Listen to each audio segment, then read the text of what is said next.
I concerned about my safety sometimes? Absolutely. So hi!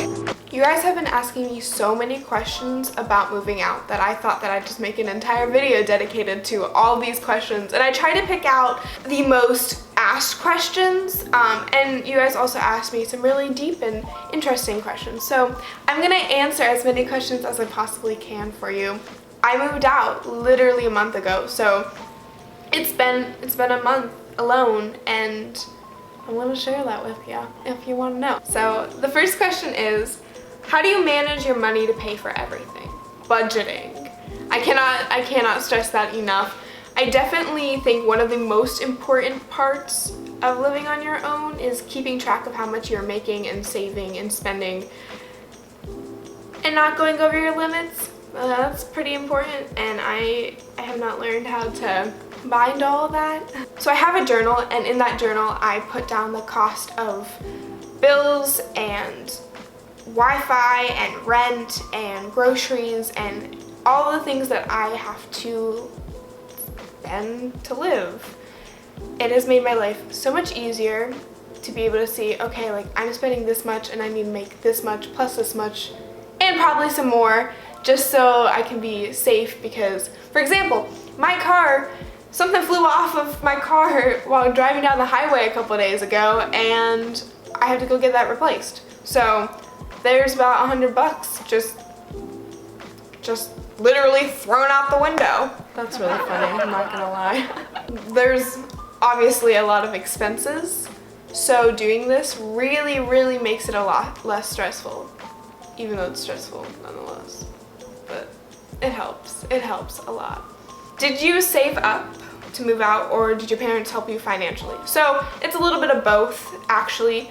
Every year since I was born, my parents would buy me a CD that would grow every year until I turned 16. So when I turned 16, I got that money to help pay for a car or school or apartment. I ended up using most of it for a car, so technically it didn't help me get a place, but I probably wouldn't have been able to get a car and an apartment if they wouldn't have supplied me with that money, which was very generous. But the majority of the money that I paid for, 6 months down for rent and everything in my apartment and just to live here was probably because I've been saving every single paycheck since I was 15. I mean, like, the majority of my paychecks. I mean, obviously, like, I'd buy a new camera or a new laptop or a ukulele that I probably didn't need. And clothes, and lots of clothes. So, I mean, for the majority, like, a majority of my paychecks was just thrown into my bank account, and it just grew and grew and grew. And then I got this place. So, how hard was it to settle and finally gather your own furniture and supplies? I'm gonna answer this in two parts. So, how hard is it to get settled? So it's been a little over a month, and since I moved out, the process was pretty smooth for the most part. But don't get me wrong, I've been stressing out a lot. But take away the stress, and it really wasn't that big of a deal. I lived without Wi-Fi for 3 weeks. Congratulations. That was the hardest point of my life. So hard. YouTube was non-existent in my life. Netflix was non-existent in my life. But because I didn't have Wi-Fi, it made me be able to do a lot more and get a lot more done because I wasn't constantly spending my time. So I'd go to bed at like 12, but until 11:30 I was probably doing something productive. So now that I have Wi-Fi, I'm not as productive, but I still need the Wi-Fi, so hey. And then the other question was, how did you gather your own furniture and supplies? So I've been buying and saving since I was like 16. So I didn't exactly have to start from scratch, but I didn't realize the weird things that I was gonna need along the way. Like, for example, a freaking bathtub, like, plug thing. Like a stopper, I think that's what it's called. Yeah.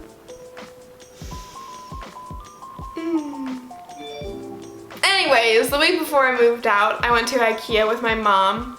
We bought a desk, a chair, another chair, 3 stools that were $5.99 each.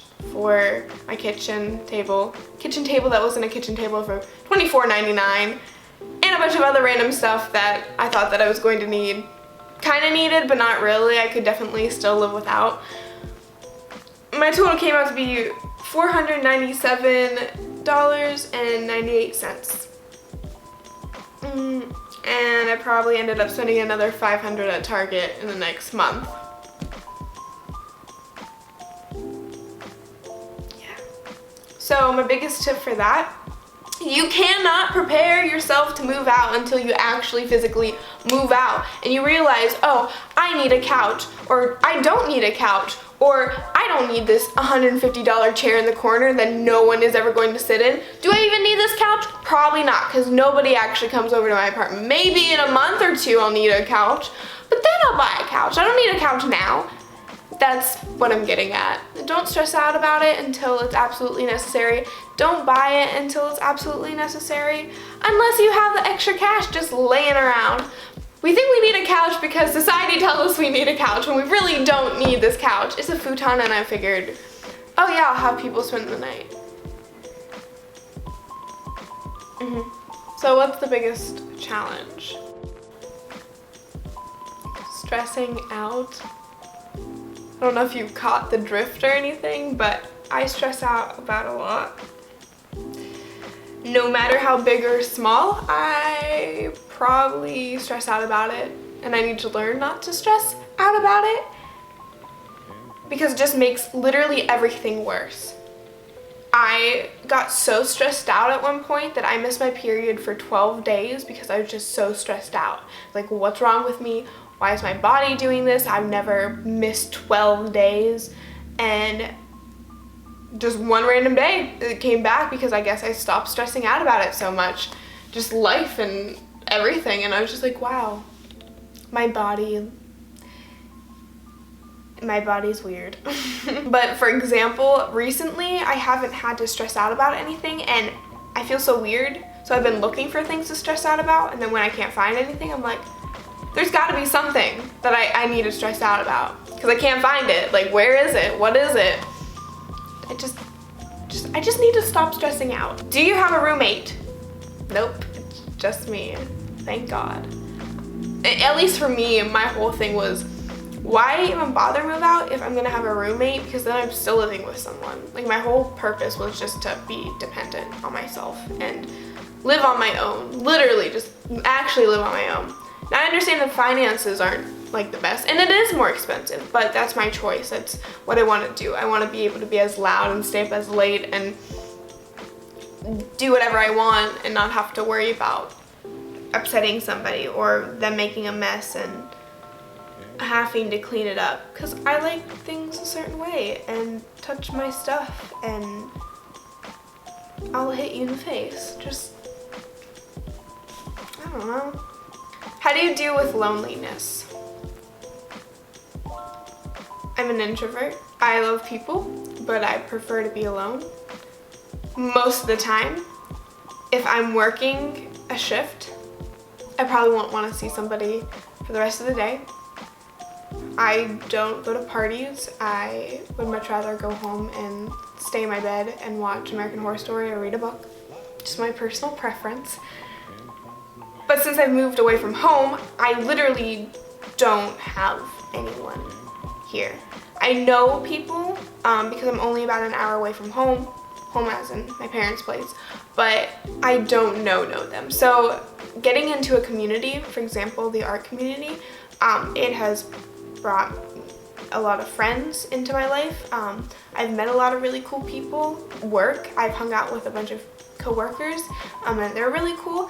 The gym, I've met some really awesome people there. Who would have thought? All these places that I got memberships for, or have to be, or something, or putting myself out there with photography, willing to meet new people, make new friends.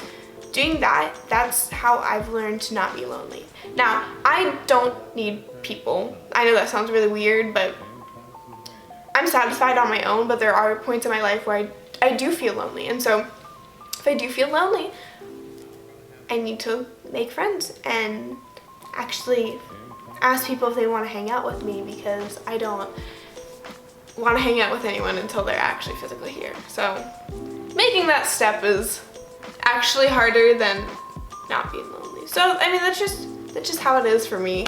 Definitely rare, I'm sure. I feel like people tend to be happier when they're with other people, but I'm satisfied just sitting in the middle of my living room, sprawled out on the floor, doing nothing. Don't ask. Just go with it. You know what I mean? How do you pay for things like rent, groceries, appliances, etc.? Prioritizing. Still don't think that was on. Whatever. Prioritizing the things I really truly need versus buying home decor and going to Ulta 3 times a week because it's 2 minutes away. And by working as much as I possibly can, no matter if that's with my legit job or photography or looking for a second job, which by the way, I have an interview tomorrow for Ulta, so who knows if I'll take it. And if I'm not working, I'm probably eating at the gym or working on my photography business. So I'm always trying to find new ways to make money and pay for rent and living. But don't make that your entire life. I feel like live in the moment, do things, go places. Don't constantly stress out about money because there's bigger things to stress out about, like living your best life. I feel like that's actually like a good point. Okay, maybe not. I don't. How much time did it take for you to move out? From the date of me thinking about moving out to the date of signing the lease, it took me 15 days. From the time that I thought about moving out, I found places on the internet to go look at apartments. I looked at apartments, found an apartment that I liked, drove back and forth, put in a bunch of applications for a bunch of jobs, had a bunch of interviews, chose the job that I wanted.